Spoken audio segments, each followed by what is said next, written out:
デートですか？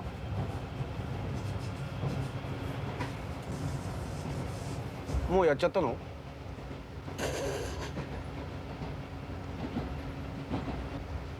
どこ行くの？水族館です。いいなあ。パンダなんか見に行くんだ。でも釣りの方がいいよ。釣り行こうよ。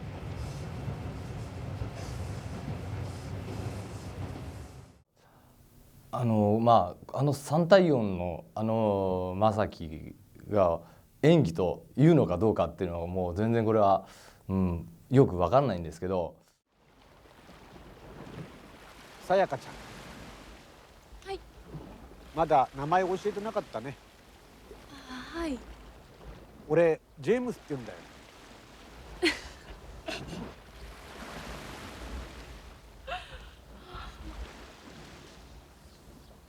魚釣れないな。水族館行こうか。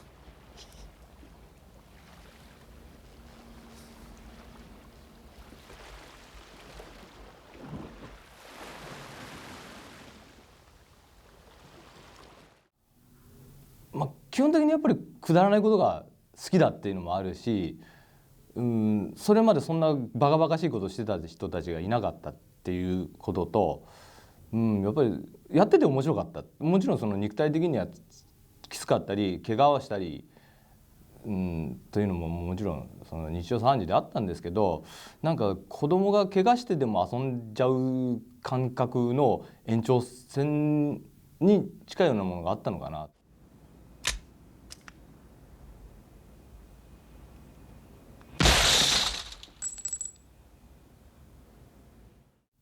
基本的にそのお笑いを作る上でその武さん自体が余計なことをするのがすごい嫌いというか、お笑いっていうのは振りがあってオチがある。その間をなるべくこの直線距離というか一番最短距離で持っていく。余計なことするとそのお笑いの質が変わったりっていうのが一番効率的なそのお笑いのネタの作り方っていうのがあって、そのためには振りはちゃんとしたもうシンプルな振りがあってシンプルなオチがある。そこに持っていくためには、余計なものを全部削ぎ落としていくことによってその、ピュアな笑いができるというか、一番こうシンプルなものが一番強いっていうのがあると思うんですけど。おい、紙くれよ紙。持ってない。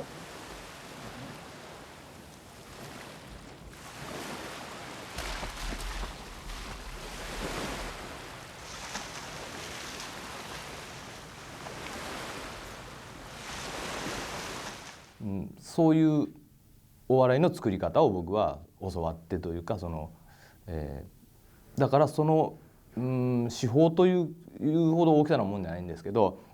映画の中で僕の役割っていうのはやっぱり結局ネタ振りの役だと思うんですよ。でそうすることに、そう考えるとその余計なことは一切しないと、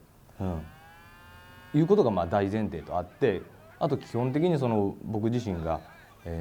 役者になりたかったとかその映画に興味があったとか一切なくて、初めての映画だし初めての芝居だから何をどうしていいかわからない、結局何もできない何もしないっていうことがそういうことになったのかなと思うんですけど。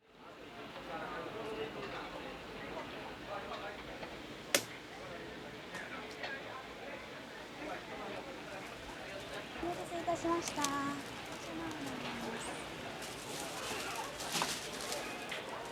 りがとうございました。やっぱり笑いと暴力って結構紙一重なところがあると思うんですよ。これはもちろんその監督もよくおっしゃることなんですけど、暴力も笑いも突然起こるという。で笑いってすごい暴力的なもんだっていうことをよくおっしゃるんで、そういった面で考えればもう、全編お笑いでもありだし全編シリアスでも、どっちとも取れる。ほんのちょっとしたさじ加減でいくらでもこの転びようがあるようなとこにあるんじゃないかなとは思います。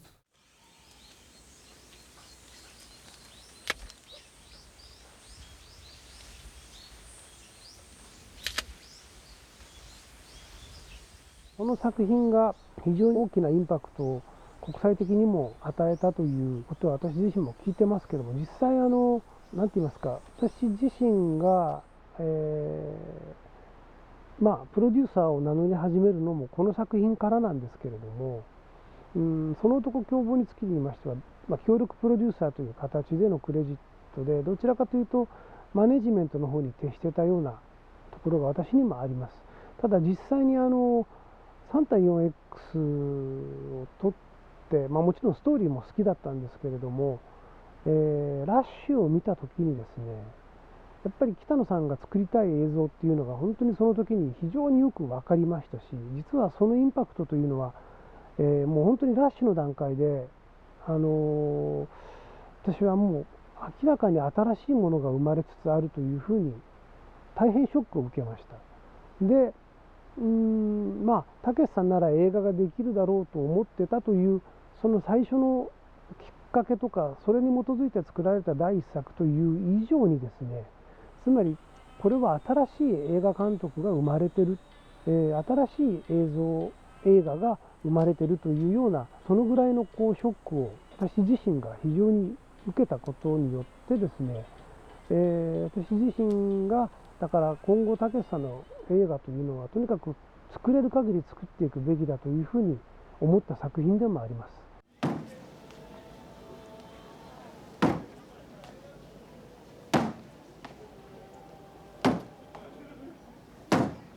やめてくださいよ。兄貴、上原さん。兄貴、もうやめなって。おめえはいんねえこら。兄貴。ですね、初めて、お会いしたのが1982年の、冬、もうほぼ暮れで、日本放送「オールナイトニッポン」という深夜のラジオをやられてて、その日本放送に、の前で、ラジオが終わるのを待って、で弟子にしてくださいと、声をかけさせていただいたのが初めてですね。でその時に、そのたけしさんから言われたのは、もううちは人いっぱいいて若いのいっぱいいるからもう弟子取ってないからっていうふうに断られたんですけれど、そのあんちゃん今何やってんだって言われて、その当時まだ専門学生だったんですけど、専門学校行ってますと。そしたらバイトしてんのみたいなこと言われて、はい、じゃあバイトして生活費なんなりは稼いでるんだったら、毎週ラジオここで木曜日やってるから、遊びにおいでっていうふうなことを言われて、でそれを本当にもしかするとその大人の手のいい断り方だったのかもしれないんですけど、それを鵜呑みにして、その次の週から、毎週日本放送に通うようになったのが、そのことの始まりというか。おはよう。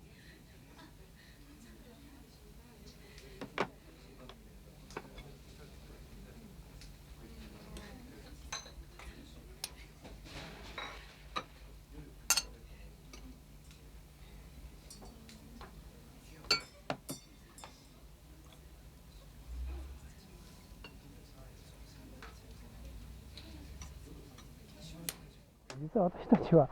1本目のそのとこを撮り終わった後からですね、すでに勝手にもう2本目の話をしてました。これは2本目を撮ってくださいというオファーがあったわけではなくですね、私たちの中では当然、なんていうか、たけしさん自身もそうですけど、自分のオリジナルの映画を作りたいというやっぱり欲があるのはある意味当然だと思うんですけれども、やっぱり 100% 自分のものではないというところも含めですね、キャスティング、それから編集、それから音楽、そういったことも含めて自分のセンスでとにかくオリジナルの映画を作りたいという、欲求といいますか、ですから、3対 4X10 月という、タイトルも奇妙で、これも北野さんがつけたタイトル、非常に意味が分かりづらい、と言いながらもたけしさんのセンスでつけられたタイトルというようにですね、とにかく全てをオリジナルでやりたいということで、勝手にそれこそ一緒にいたスタッフも巻き込んでですね、もう次の作品をこういうふうにやりたいんだという構想がすでにそのとこを取り終えた直後ぐらいから実はあったのが 3.4X なんですね。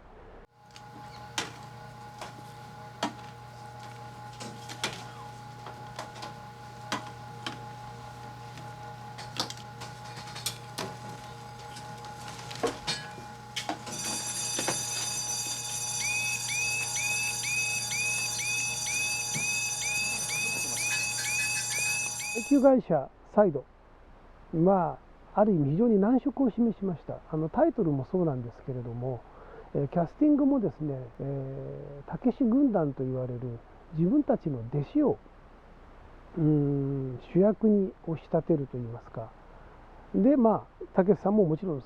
映画には出てますけれども、非常に何て言いますか、いわゆる映画スターを他に起用するわけでもなく、タイトルも難解で、なおかつそのたけし軍団というのはあくまでたけしさんがコントをやる上での道具みたいな人たちでしたから、映画ファンからその注目されている人たちというわけでもない非常にテレビ的な集団でもありましたし、という意味では配給会社サイドはですね、非常に難色を示しました。ただその異業種監督という流れが引き続きやっぱりまだ日本映画界にあったことと、そのとこ凶暴につきという作品がそこそこのヒットをしたということで、結果として私たちが押し切ってしまったような形になりました。おい、お前代打出ろ。いや、ダメだと思いますよ。どうせツーアウトじゃねえか。審判代打。はい、行け。なぜキャスティングされたのかっていうのはいまだに謎でして、多分軍団の中で一番暇だったっていうのと一番ダメなやつだったっていうことが多分、最大の理由かなとは、思います。もう本当に、弟子入りしてみたものの一番素人で何にもできなくて、お笑い的にも一番多分才能なくて、もちろん年も一番若かったんですけど、結局そういう、ダメな人間っていうのがそのまま3対4の正樹につながったんじゃないかなとは、想像ですけど思います。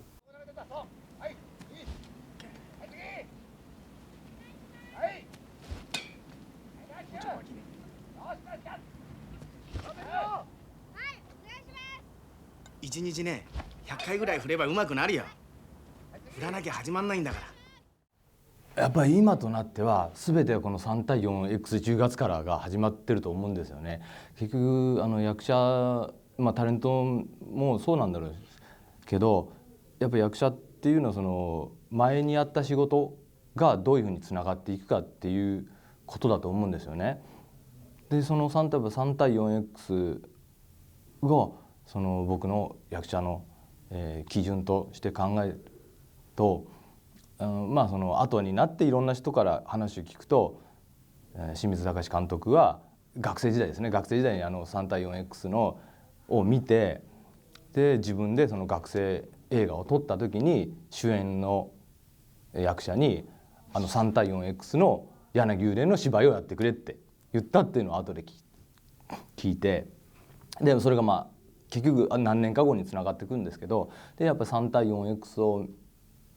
を見てくれて、も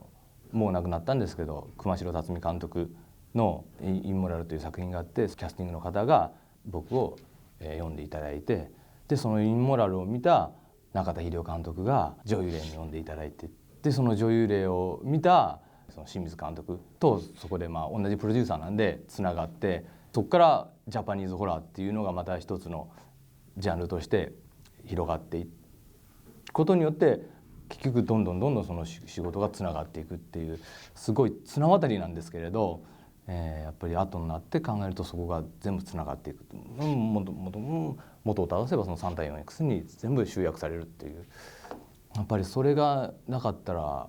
僕は今はどうなってるかはわからないというか、この世界にいないんじゃないかなとは思いますね。お笑いだけやってたら多分実際今お笑いやってないんで、お笑いやってないというかお笑いができてないんで、やっぱり役者の仕事をできてるっていうのは3対 4X のおかげだと思います。こういうとこ来るの？安い店。軽装っちゅうのやろこれ。すべすべしてる。してんの？やっちゃった。い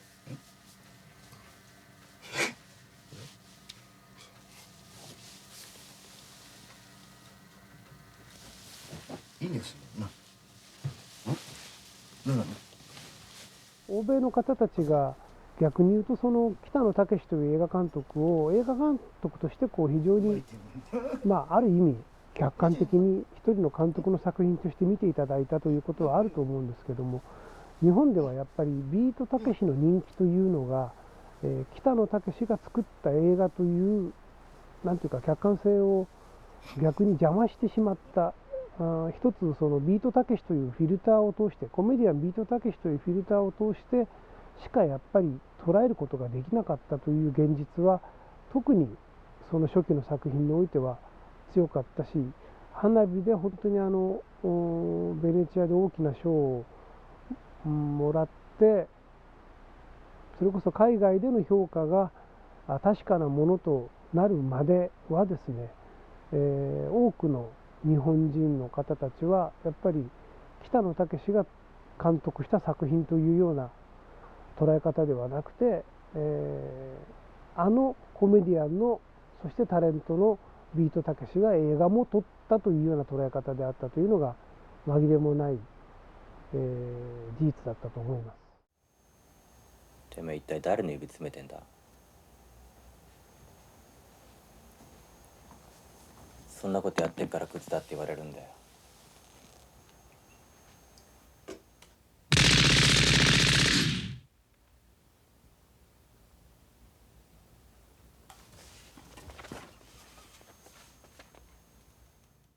で非常にある意味なんて言いますかね、その後に出てくる「ソナチネ」とか同じような沖縄を舞台にした映画もありますけれども、全てのヒントといいますか、その後作られる北野作品のヒントが実は3対 4X の中に、たくさん込められている。ヒントという言い方はおかしいとすれば何でしょうね、ダイヤモンドの原石みたいな映画だったんじゃないか。だからそのダイヤモンド磨かれてはいないんで非常に鈍い光を放つんですけれども、それをこう一面ずつこう磨いていけば、そこにこう見事なその光を発する作品が生まれてくるというぐらい、ダイヤモンドの原石だというふうに私は本当に例えてもいいと思うぐらい、その後に作られる北野作品のまさに原型といえるものがそこに要素として多分に含まれてた、非常にこう無駄のない、セリフ、それからものすごく緊張感を持った映像の積み重ね、それからそのリアリティと言われるところとエンターテインメントというところのバランスの良さ、何でしょう、今までこういう刺激を映画で受けたことがないなと思うぐらいの何か強いインパクトを受けたというのはやっぱり3対 4X でしたね。